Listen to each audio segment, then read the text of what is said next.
Explica melhor. Enfim, a maneira de pensar a realidade que fica, né, deturpada por todas essas novas filosofias.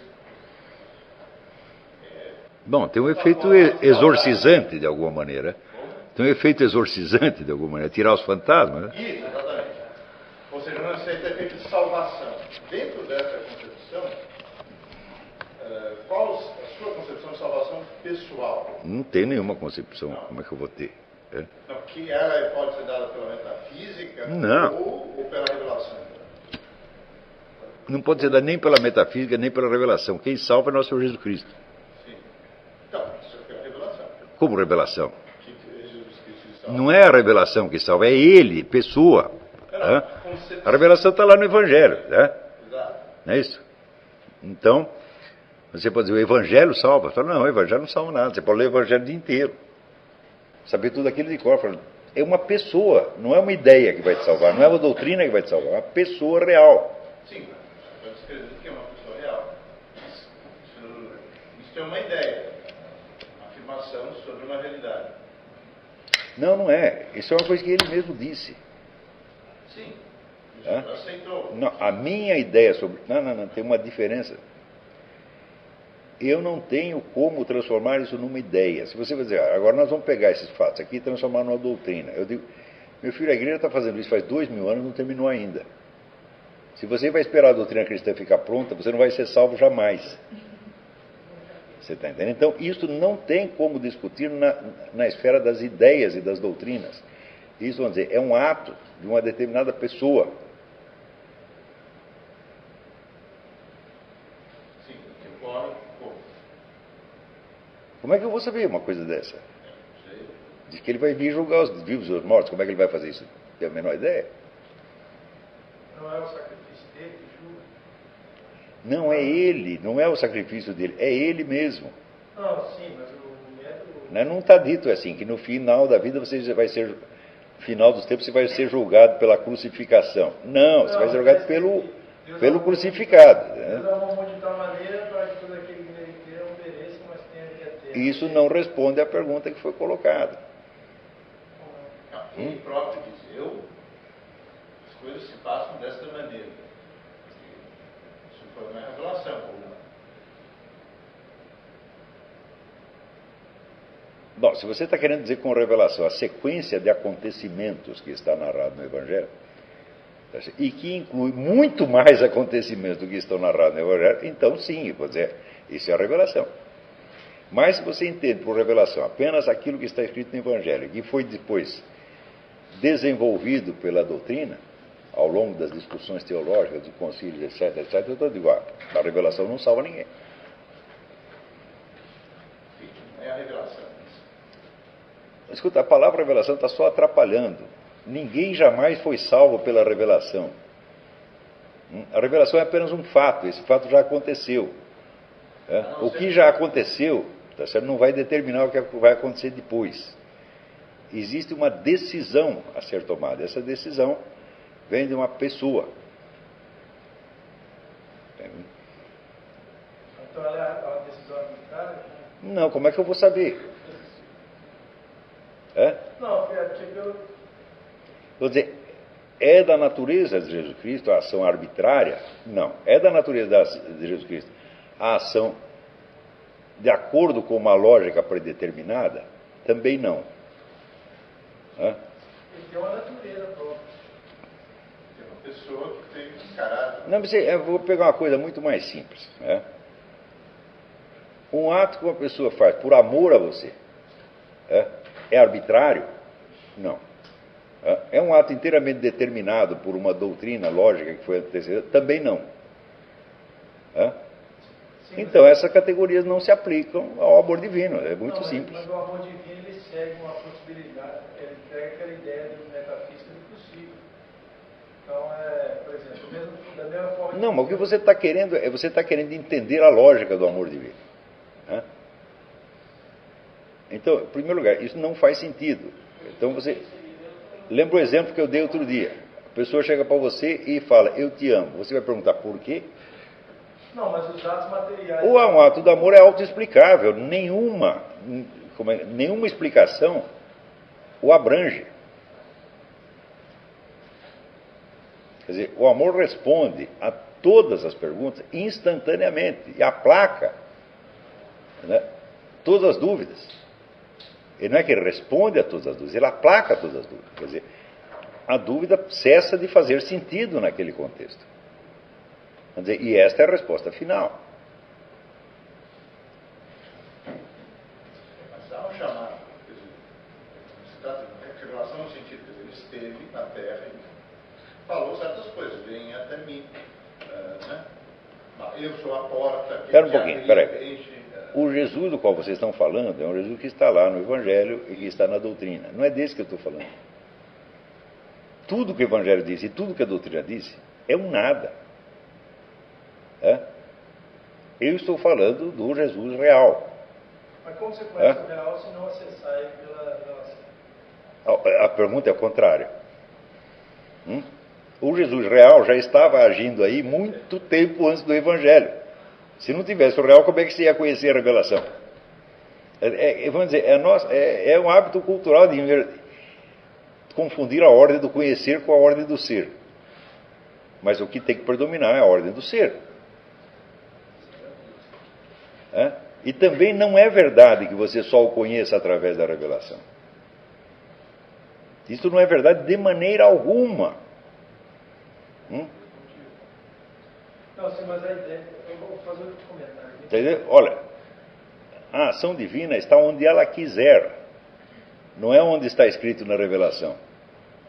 Se você quiser pegar um sujeito que nasceu na Conchinchina, que nunca ouviu falar de evangelho nem coisa nenhuma, e Deus quiser fazer um milagre para ele, faz, ué. Então, a ação divina predomina sobre a revelação. Mas predomina infinitamente. Então, não é certo você dizer, nós só sabemos dele o que está escrito ali. Fala, Porque ele quis se fazer carne e se revelar. E se você nunca ficou sabendo disso, vai interferir em alguma coisa? Não vai interferir em absolutamente nada. Escuta, você veja, a sequência dos milagres que aconteceram depois do que está ali, é um negócio inabarcável. E não depende das pessoas conhecerem o Evangelho. Você veja o apóstolo Paulo... A ação divina é muito mais vasta do que vocês estão imaginando. Não, sim, mas o apóstolo... É o seguinte, olha, eu digo, vocês leram muito o Evangelho e estudaram um pouco a história dos milagres. Mas como é que começa o Evangelho? Não começa com um milagre? Se não tem o milagre do nascimento virginal, não vale nada. Aqui não vale nada. Se não tem o milagre da ressurreição, também não vale nada. Então, o milagre prevalece sobre a narrativa evangélica. A narrativa evangélica existe porque existiu o milagre. Então, é o milagre que explica a revelação e não a revelação que explica o milagre. Sim, mas veja o apóstolo Paulo diz o seguinte: ainda que viesse um anjo pregasse o evangelho, do qual nós não temos integrado, seja nada. Faz o seguinte, olha, você é de formação protestante? Então esses caras lêem o Evangelho o dia inteiro. Né? E este é que é o problema. Daí eles querem explicar tudo pelo Evangelho. Eu disse, está dito no próprio Evangelho que o Evangelho é uma migalha em face daquilo que Jesus Cristo fez. Não com as palavras. Tá, eu estou dizendo com as minhas palavras. Porque se fosse contar tudo o que ele fez, não haveria livro que chegasse. Então, de cara, está dizendo, olha, isso aqui é só uma amostra. Tá certo? E o acento aí, a que pesa mais, é o que ele fez. Porque, para começar, ele fez o mundo.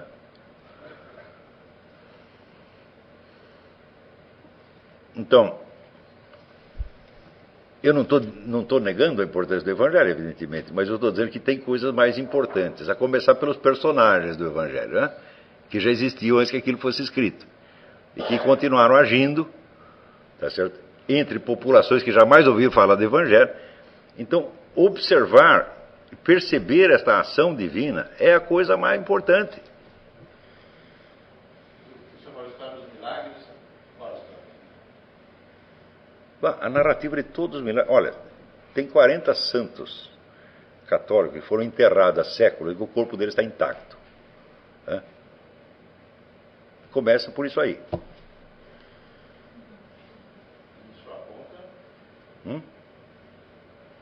Por que está assim? Porque Deus quer que seja assim.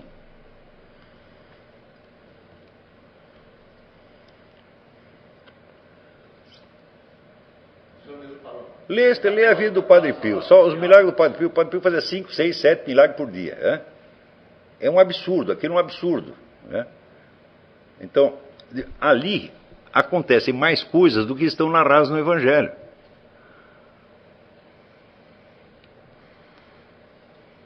Então, ali conta, vamos dizer, uma ou duas curas que Jesus Cristo fez. Mas só conta 2 ou 3. E as outras aqui não estão contadas. Ah, você quer ter uma ideia? Então, você veja o que o Padre Pio fez. O Padre Pio não é Jesus. Então, só as do Padre Pio já transcendem em número todas aquelas que estão cantadas no Evangelho. Agora você imagina o que todos os outros fizeram. Porque Jesus Cristo disse, o que eu fiz, vós o fareis. E os caras estão fazendo, pô. O Padre Pio, em termos de frutos, qual a história, qual a relação dos milagres com aquilo que ficou em função dos milagres? Eu não sei, não tenho a menor ideia. Mas agora eu vou fazer uma avaliação, vamos dizer, da repercussão histórica dos milagres do Padre Pio. Você percebe que você fazer essa pergunta é levantar um problema que você pode passar o resto da sua vida estudando e você não vai acabar. Mas não sei se você percebe que o milagre é autoexplicativo. A menina que não tinha pupilas e saiu enxergando. Ela vai perguntar, como é que você fez isso? Se eu não tiver explicação, eu não aceito?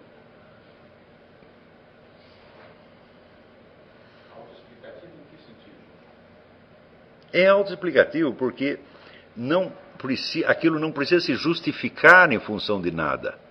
É autojustificado, por assim dizer.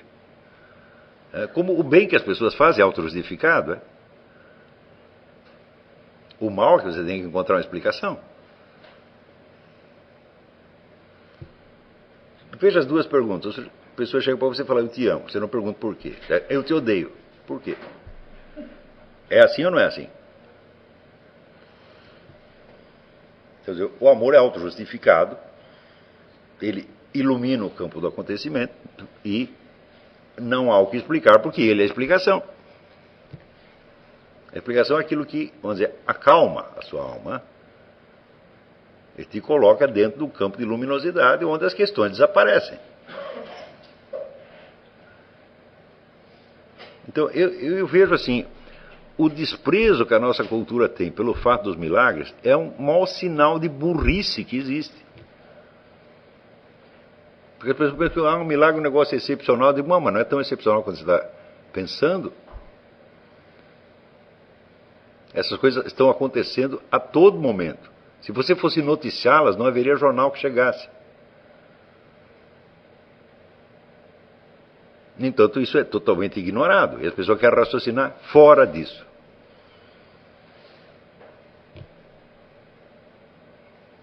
Então só sobrou um canal. Esse canal é o Evangelho e a doutrina. Né? Então, automaticamente, o cristianismo da pessoa se transforma no culto do Evangelho e no culto da doutrina. E cadê a ação divina? Não tem. Então vira tudo uma questão realmente de pensamento, de opinião, de crença, etc, etc.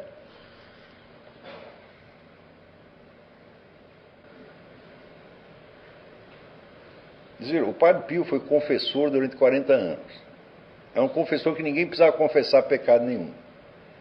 Porque ele já sabia os pecados dos caras. Ó, você fez isso, mais isso, mais isso, mais isso, está aí absolvido em nome do Pai, do Filho e do Espírito Santo, vai para casa.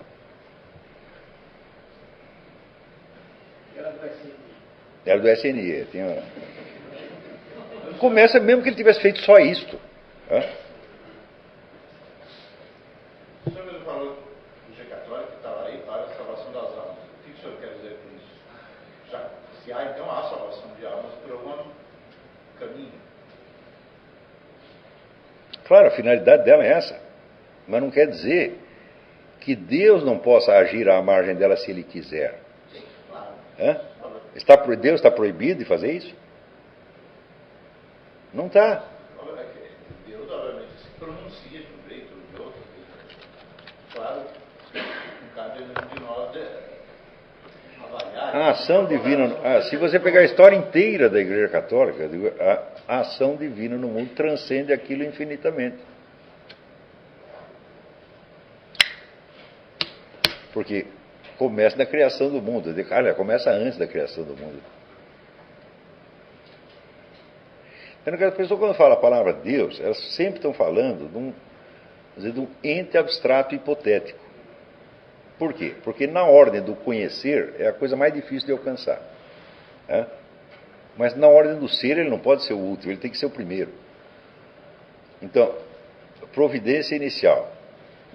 Regrar a ordem do conhecer pela ordem do ser. Então, levar em conta as primeiras coisas primeiro. E as primeiras coisas são aqueles primeiros princípios que antecedem a origem do próprio cosmos.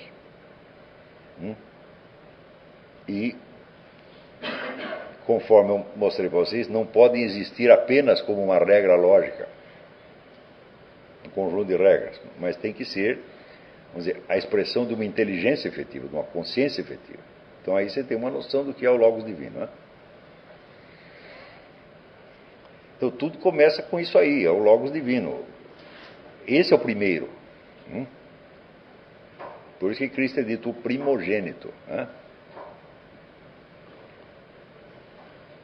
Foi o primeiro que apareceu. Quando que ele apareceu? Ele apareceu junto com Deus Pai. Mas é o primeiro. Então, este é o fundamento de toda a explicação. Também demonstrei para você por que a verdade não pode tomar a forma de uma doutrina, de uma teoria, de uma imaginação, de um sentimento. A verdade só pode existir como pessoa. Então é por isso que diz, você vai para o céu, você vai encontrar Jesus Cristo. Não disse assim, você vai encontrar. Chega lá, eles te dão, fazem uma exposição teórica, diz, senta aí, agora nós vamos te explicar tudo. Não é assim. Seria um saco, na verdade.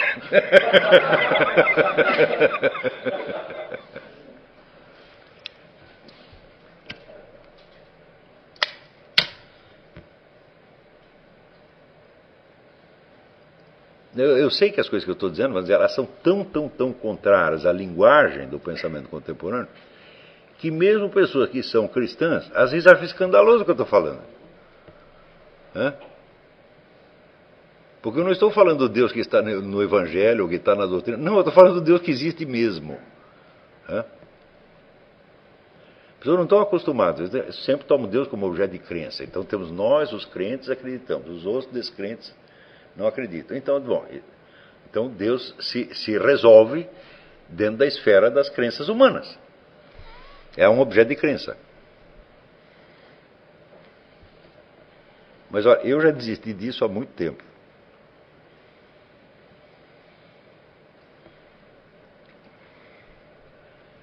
Quer dizer, por exemplo, a diferença, o pessoal fala, não, você tem o Deus da fé, você tem o Deus dos filósofos. Eu digo, não importa, o Deus verdadeiro é um só. É o Deus da crença? Fala, claro que não. Crença é só um negócio que está na nossa cabeça.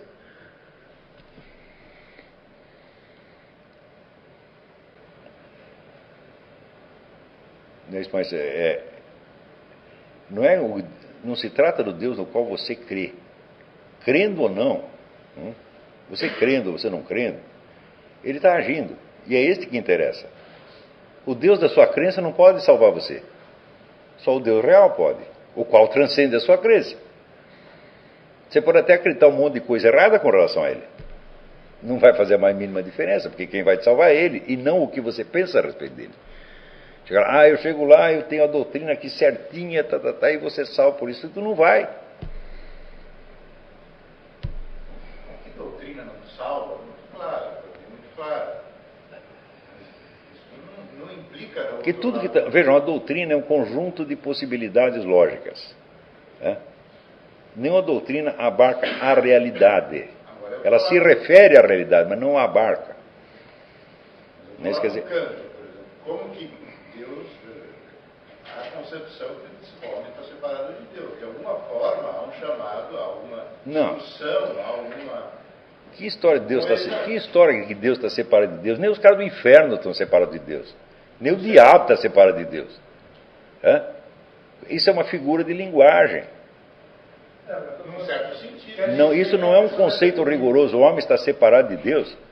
Quer dizer, metafisicamente, isso é um absurdo. Você não pode estar separado dele uma única fração de segundo. O que acontece é o seguinte: você ou não sabe dele, ou não tem, vamos dizer, a atitude adequada perante ele. Mas qual é a atitude adequada? A atitude adequada é tratá-lo como alguém que existe, não como alguém em quem você crê. Você crê em Deus? Fala, eu não sei se eu creio em Deus. Às vezes eu creio, às vezes eu não creio, mas ele está aí de qualquer maneira. Tudo que você pensa é coerente com a sua crença, com a sua fé? Não.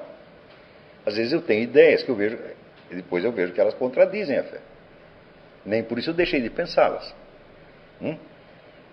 Agora, se eu sei que a ação divina está presente de qualquer maneira, e eu a reconheço, porque ela aparece, a toda hora aparece,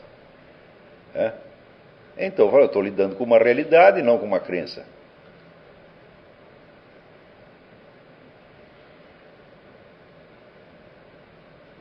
Agora, é por isso, vamos dizer, que o estudo dos milagres é importante, porque os milagres não são elementos de doutrina, são coisas que acontecem.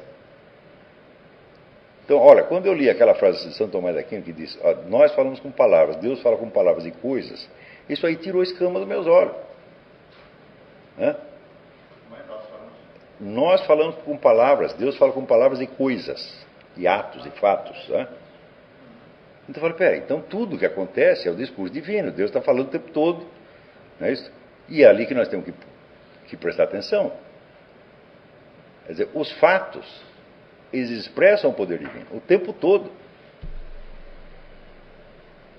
Uns expressam diretamente, outros indiretamente, e outros inversamente, mas expressam. Agora, quais que expressam melhor? Aqueles que você vê que decorrem diretamente e sem obstáculos da ação divina, por milagre. O milagre é uma expressão direta e sem mácula. Não tem mistura. Então, bom, esses são os fatos mais importantes.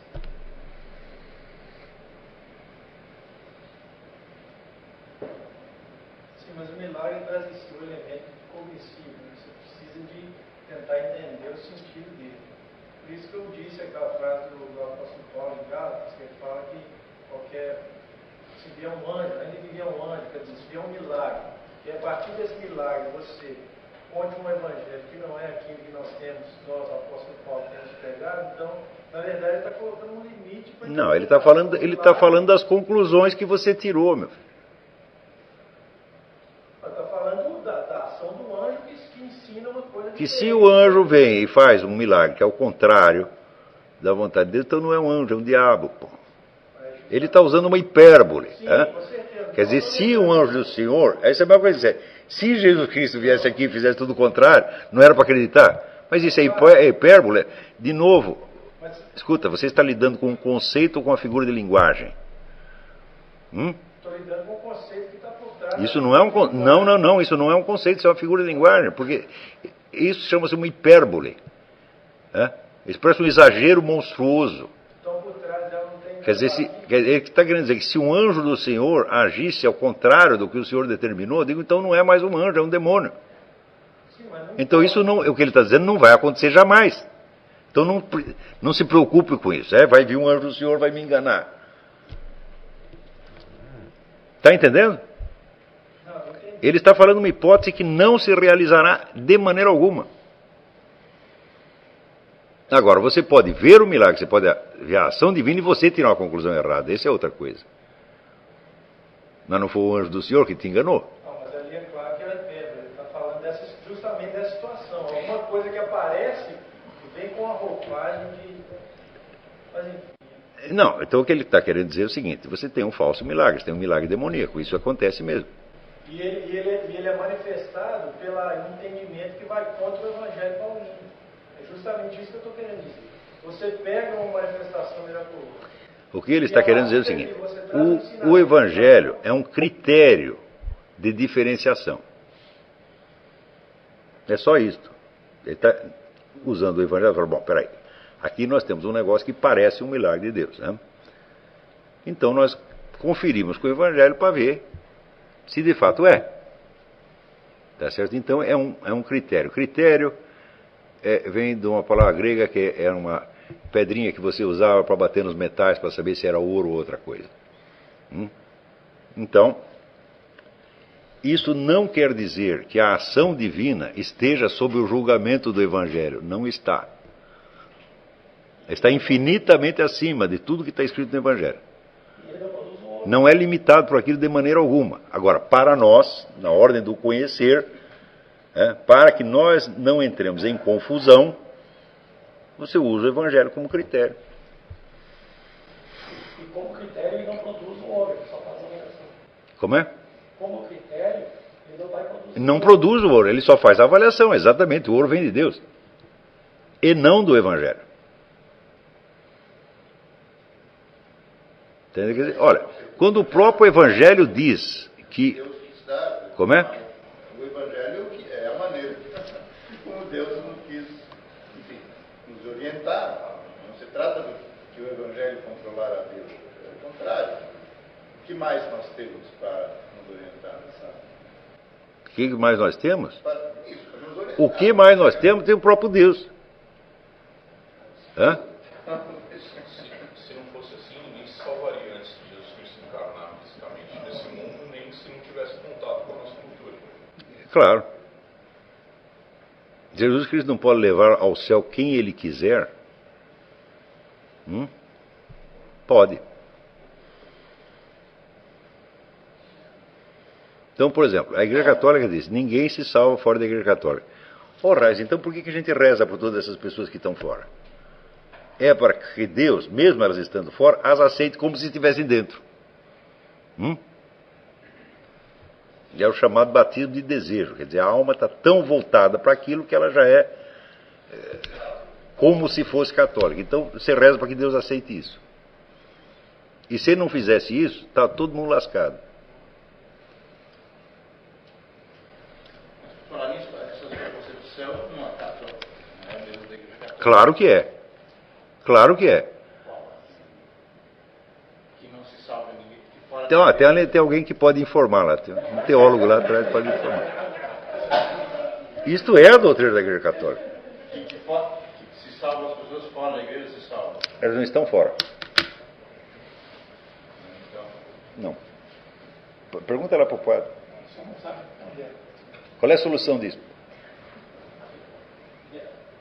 O problema é o que se entende por igreja, né?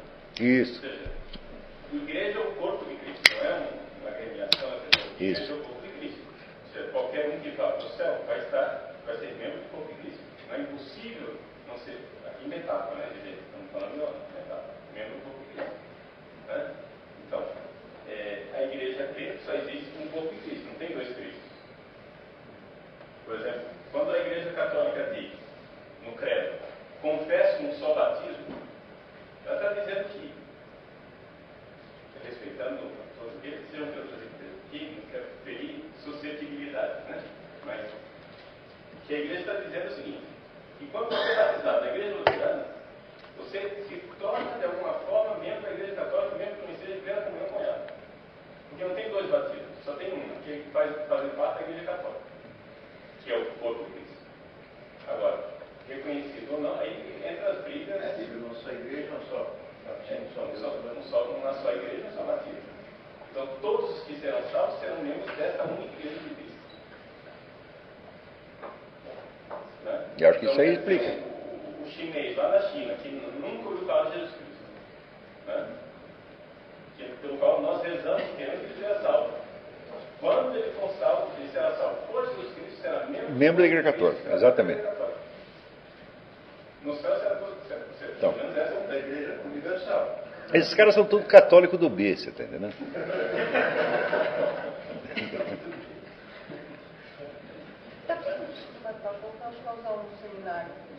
Eu não sei se eles ouviram a explicação, né? Então, o padre Paulo acabou de explicar que essa questão depende do sentido que você usa a palavra igreja. Você pode estar se referindo a uma organização historicamente existente, mas você também pode estar se referindo num plano mais elevado ao corpo de Cristo como totalidade, tá certo? Que esta igreja personifica e representa no plano histórico. Tá certo? Então, todos que são salvos como membros do corpo de Cristo. E, neste sentido, são membros da Igreja Católica. Né? Mesmo que não saibam. Então, Jesus Cristo pode integrar no seu corpo quem ele quiser, ué. Então, o que eu estou falando isso, não estou inventando uma coisa fora da Igreja Católica, não. Isso é a doutrina da Igreja Católica, melhor explicada ali, mas é a mesma coisa, Se entendido assim. Não é que se entendido assim, esta é a doutrina da Igreja Católica, não há outra. Quem diz isso é a doutrina da Igreja, não é eu. Os protestantes também entendem o corpo de Cristo da mesma maneira. Como é? Não, os protestantes também entendem que a igreja é o corpo de Cristo, nesse sentido. É da mesma maneira. As pessoas, não é uma organização. Até parece uma doutrina, não. Então, mas esse artigo do credo, quer dizer, eu confesso um batismo, só tem um batismo, quer dizer, se o batismo, Jesus Cristo considerou aquele batismo válido, então é o mesmo batismo da Igreja Católica, você saiba ou não. Sim, mas há uma concepção nesse processo de orar, de receber pelo chinês, que ele será salvo, a revelia de um processo de vida que ele vai sofrer. Aqui Ele morreu como é que nós resolvemos os nossos problemas intelectuais com aquilo que Deus fará? Aí é um outro problema chamado teologia, né? Ou filosofia, no caso, como queira, né? Aqui, por exemplo, no ano 2000, Karl Ratzinger publicou um documento, comandado por Paulo II, chamado Dominus Jesus, que fala que só existe uma salvação, que Jesus Cristo só existe, portanto, um corpo de Cristo que é a igreja católica. Né? E não explicou mais nada. Isso aí, cada nós querer explicar, cada um tem sua teoria. Está lá dito, é isso. Agora, como vai se dar? Bom, não sei lá.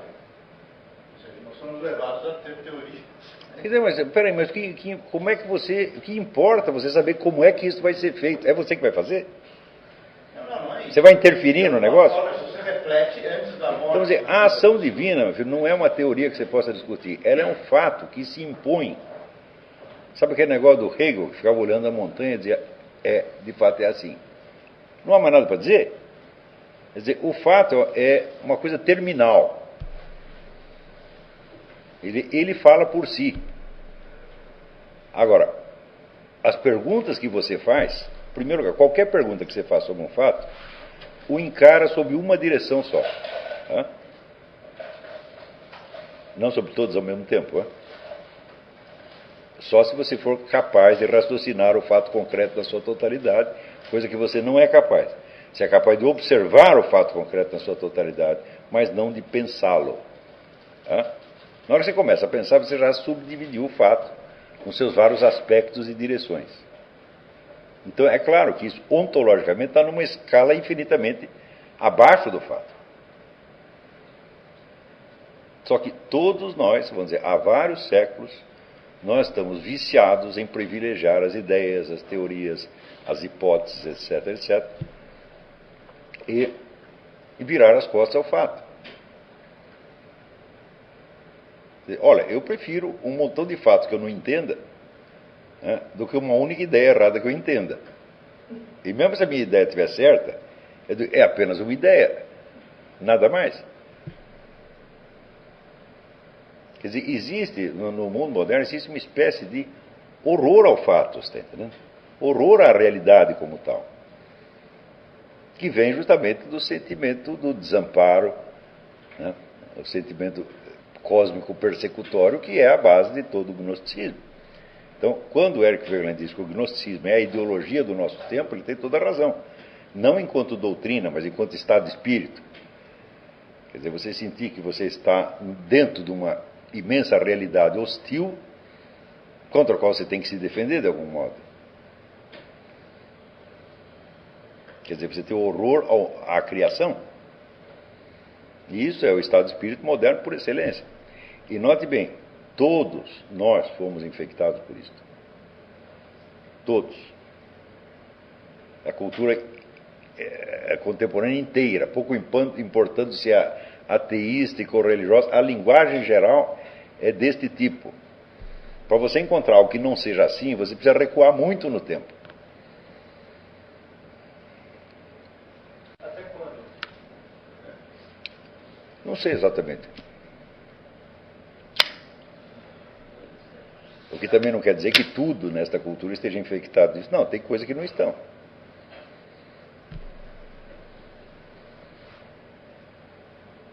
Então, quer dizer, a reação normal das pessoas diante do fato é sempre perguntar por quê, ou como. Quando tem inúmeros fatos que eles são autoexplicativos e se você deixar eles moldarem a sua percepção, eles responderão a tudo. O fato miraculoso é desse tipo. Uma pessoa que seja perdida, se fosse uma pessoa perdida, que se considera perdida, desorientada com relação às diversas religiões do mundo, ou o que o senhor responde a ela? Eu respondo, vai lamber sabão.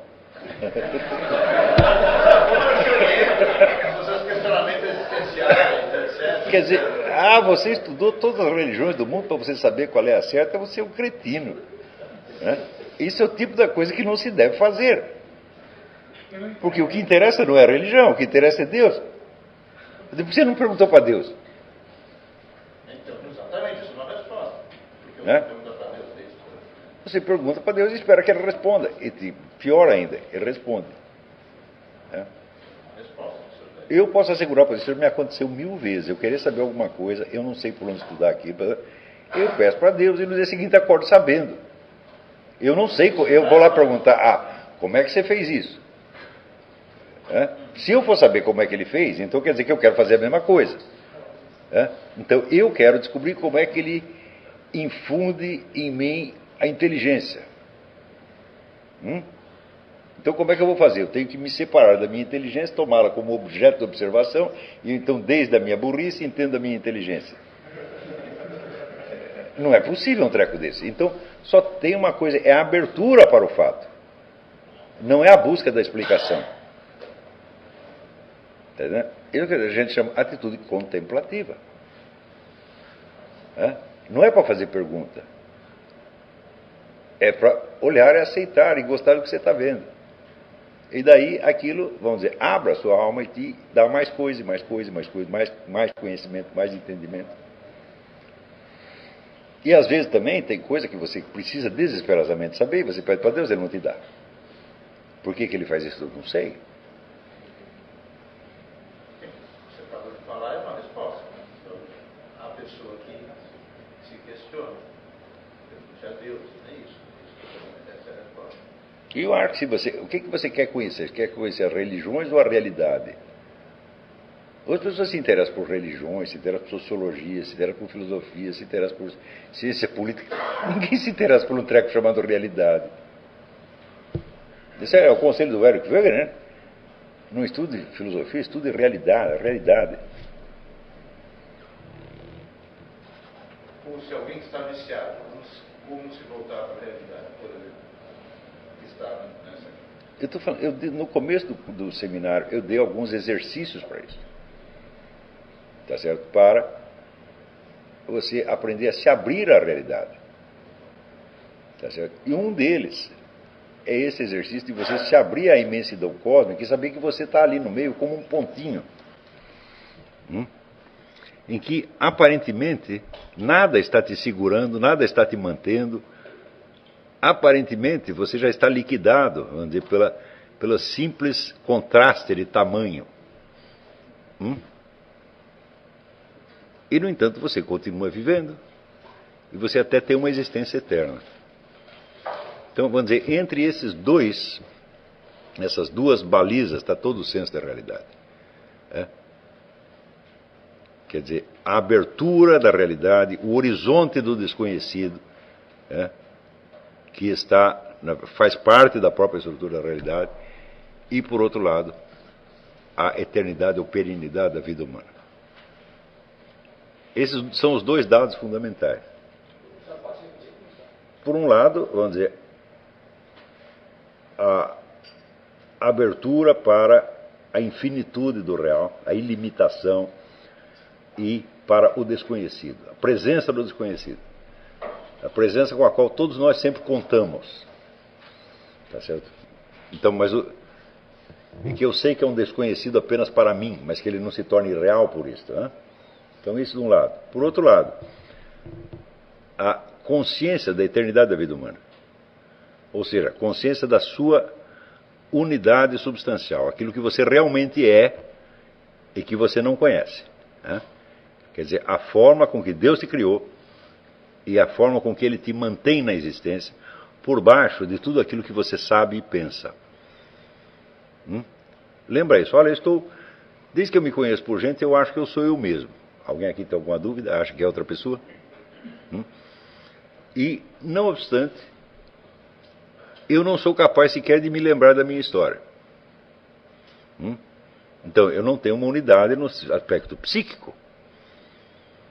Unidade física também não tenho, porque todas as células do meu corpo já trocaram. Então, e, no entanto, eu sei que essa minha unidade existe.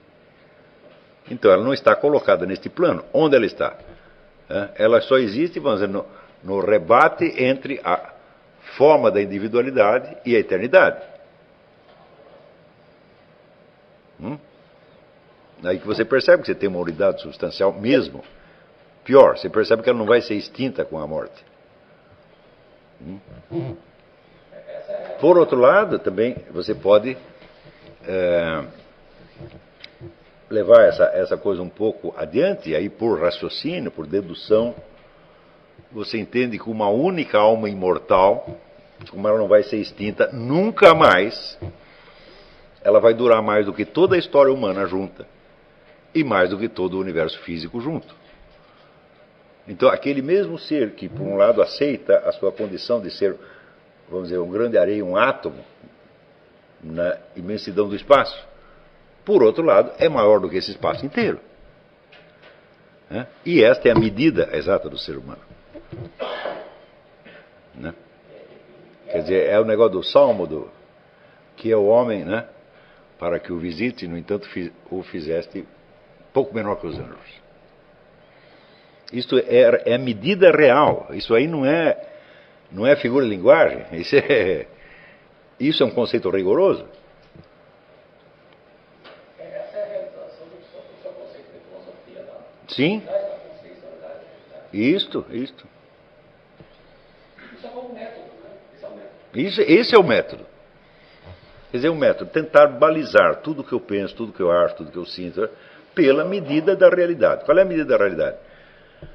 É o homem, ao mesmo tempo, um átomo perdido no espaço e no tempo. E, por outro lado, é maior do que o espaço e o tempo.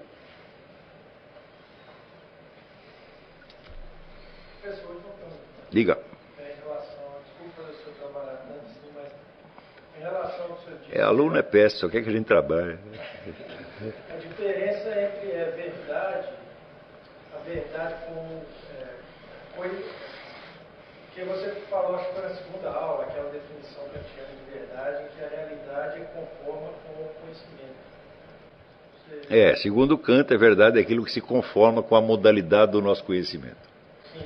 Aí você falou que não é só isso, é mais do que isso. Eu não consegui entender. Não, o que eu estava comentando é a definição escolástica da verdade. Sim. Que é a coincidência entre, vamos dizer, o conhecimento e os fatos. Então, esta definição, ela é verdadeira, só que ela não é suficiente. Porque aí está se referindo somente à verdade como algo que está na nossa consciência. Mas você tem que ver a verdade pelo lado contrário, é onde você está nela. Tá entendendo? Então, melhor definir a verdade como um campo no qual você está. E do qual você não pode sair realmente, mas você pode sair mentalmente. Quer dizer, você pode imaginar que está fora dela. Você não sai dela um único minuto, mas você pode imaginar.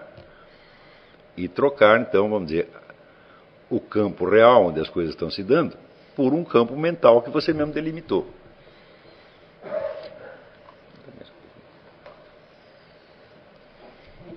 E que você é impelido a fazer isso. Qual é o que impele você a fazer isso? O medo. A falta de confiança. Dito de outra maneira, a falta da fé. Porque se você entende a fé como confiança e não como crença, né, você vai entender que a diferença entre as duas atitudes é você tem fé ou não tem fé. Quer dizer, você confia ou não confia. Né? Se você não confia, bom, então você vai ter que se defender. Para você se defender, você tem que criar, vamos dizer, uma estrutura defensiva, uma espécie de fortaleza mental, dentro da qual você se abriga. Só que essa defesa é puramente mental, só existe na sua cabeça. Por outro lado, você continua no mato sem cachorro como antes. Obrigado. Então, não tem outra saída, é?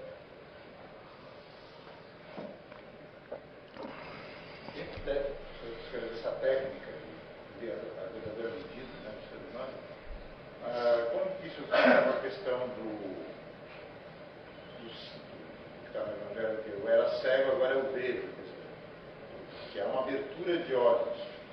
Essa abertura de olhos não é necessariamente de acordo com o Evangelho, uma ação de Deus, quer dizer, não basta ter essa atitude. Olha, eu não sei, porque acho que essa abertura de olhos já se dá inúmeras vezes na vida, né? Eu sempre tenho a impressão de que até a véspera eu era idiota e que agora eu sou inteligentíssimo. Só que amanhã eu teria a mesma impressão de novo. Né? Quer dizer, antes eu não entendia, agora estou entendendo. Ah, muito bem. No dia seguinte acontece a mesma coisa de novo. Por quê? Porque isso não termina.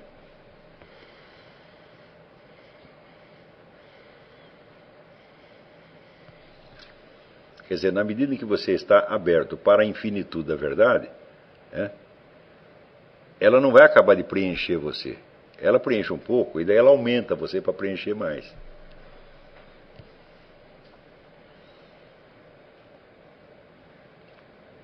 Então, quer dizer, esse de fato é um processo de transformação da alma humana.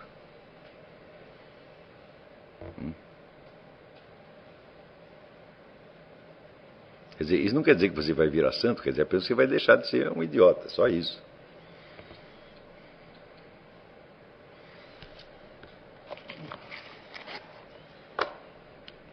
Então, você não dorme todas as noites? Quando você dorme, para você poder dormir, você tem que decretar que todos os problemas vão ficar para amanhã. Você não faria isso, se você não confiasse que alguém está administrando o conjunto das coisas e que, portanto, você não precisa se preocupar. O simples ato de dormir é uma afirmação da fé. Agora, todas as pessoas dormem, inclusive aqueles que não têm fé nenhuma. Então isso quer dizer que, na verdade, eles têm a fé, que lhes permite dormir e deixar os problemas para amanhã. Mas, na representação mental que eles fazem, eles não têm.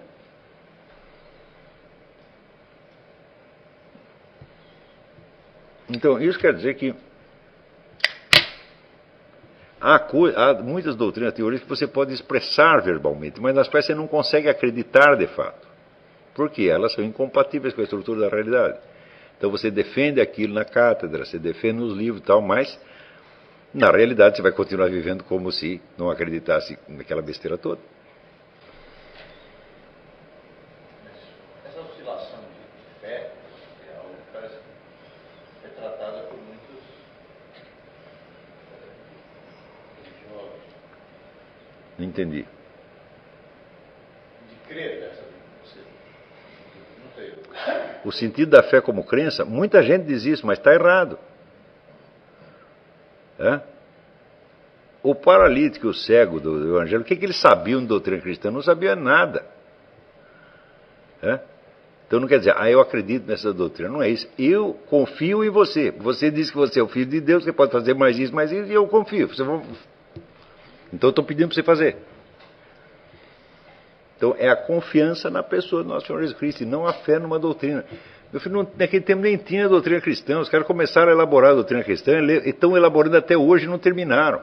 Então se olha lá, aqui tem a patrística grega, patrística latina. Ei, eu vou ter que ler tudo isso aí para saber se eu acredito ou não? Então já estou danado, já fui para o inferno direto. E essa confiança é a abertura existencial. É a abertura existencial, claro. Você se deposita na mão de Deus. Com confiança, E portanto você sabe que não é o seu cérebro, não é a sua inteligência que vai ter que administrar tudo. E que, você sabe, por exemplo, que o seu conhecimento será sempre fragmentário, cheio de rombos. Tem muita importância, Deus preenche o rombo. Mas esse depósito mesmo, não sei, há pouco tempo, por exemplo, que a Madre Teresa de Calcutá, algumas declarações no final da vida dela, questionando, que valeria exatamente uma oscilação de fé nesse sentido, de não está conseguindo depositar realmente a confiança ou não. Questionamentos, Eu não sei como ela pensava essas coisas, não tenho a menor ideia.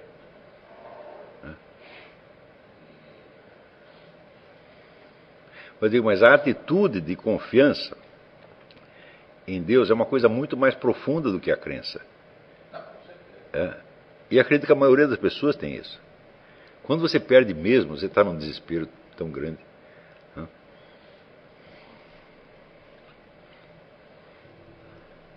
Quer dizer, Karl Marx não dormia? Então, se ele dormia é porque ele sabia, que o futuro da história humana não dependia dele. E, no entanto, no dia seguinte estava ele lá administrando o futuro de novo.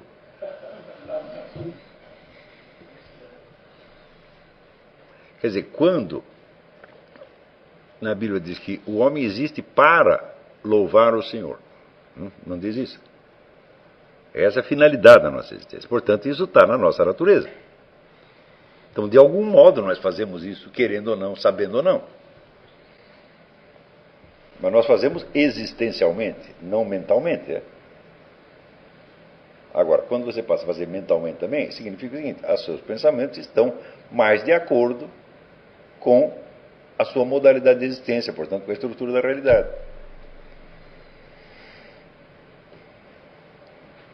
Nesse sentido, até o cara que faz a coisa errada, ele louva a Deus no sentido de que manifesta a justiça dele. De alguma maneira. Mas não só nesse sentido invertido. Muitos pecados trazem instantaneamente o seu arrependimento.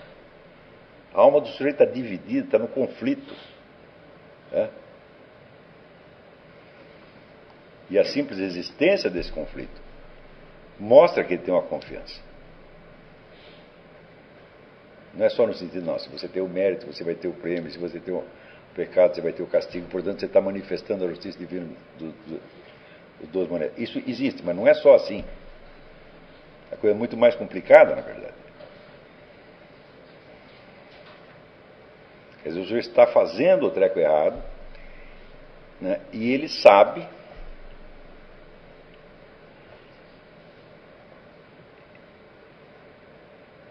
instantaneamente que ele depende do perdão divino.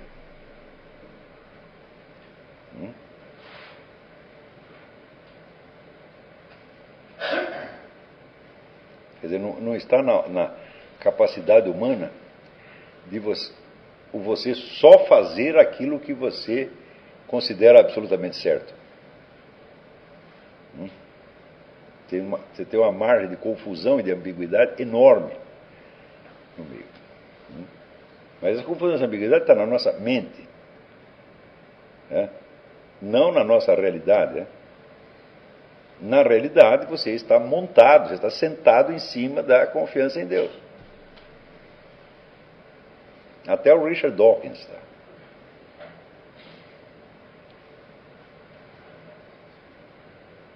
Então, todo esse drama humano se desenrola na nossa mente, naquilo que nós pensamos e acreditamos, não naquilo que nós somos existencialmente, a espécie humana continua funcionando de maneira maravilhosa.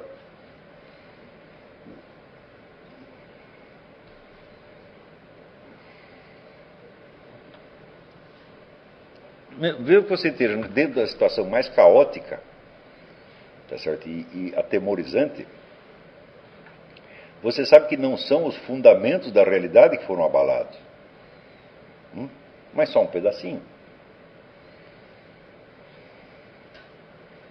Se você está no meio da Segunda Guerra Mundial, está lá no campo de concentração de uma situação aflitiva, mas isso não quer dizer que os fundamentos da realidade foram abalados, é você que foi abalado. Se não fosse isso, o terror das pessoas seria muito maior do que é. Como é que o ser humano sobrevive, às vezes calmamente, às piores situações possíveis? Né? Quando o Viktor Frankl, ele conta que dentro do campo de concentração ele viu mais bons exemplos do que maus exemplos, eu digo, como é? Isso é possível? As pessoas reduzidas à situação mais aflitiva, deprimente, atemorizante. Né? Como é que elas todas não se estragam completamente do dia para a noite? Não, não se estragam. Algumas estragam, outras não. E mesmo aquelas que se estragam, não estragam em tudo.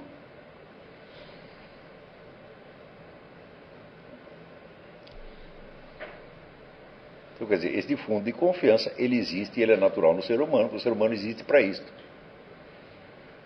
Mesmo que ele não queira fazer, ele pode não querer fazer. Então você tenta outra coisa, mas você não vai conseguir.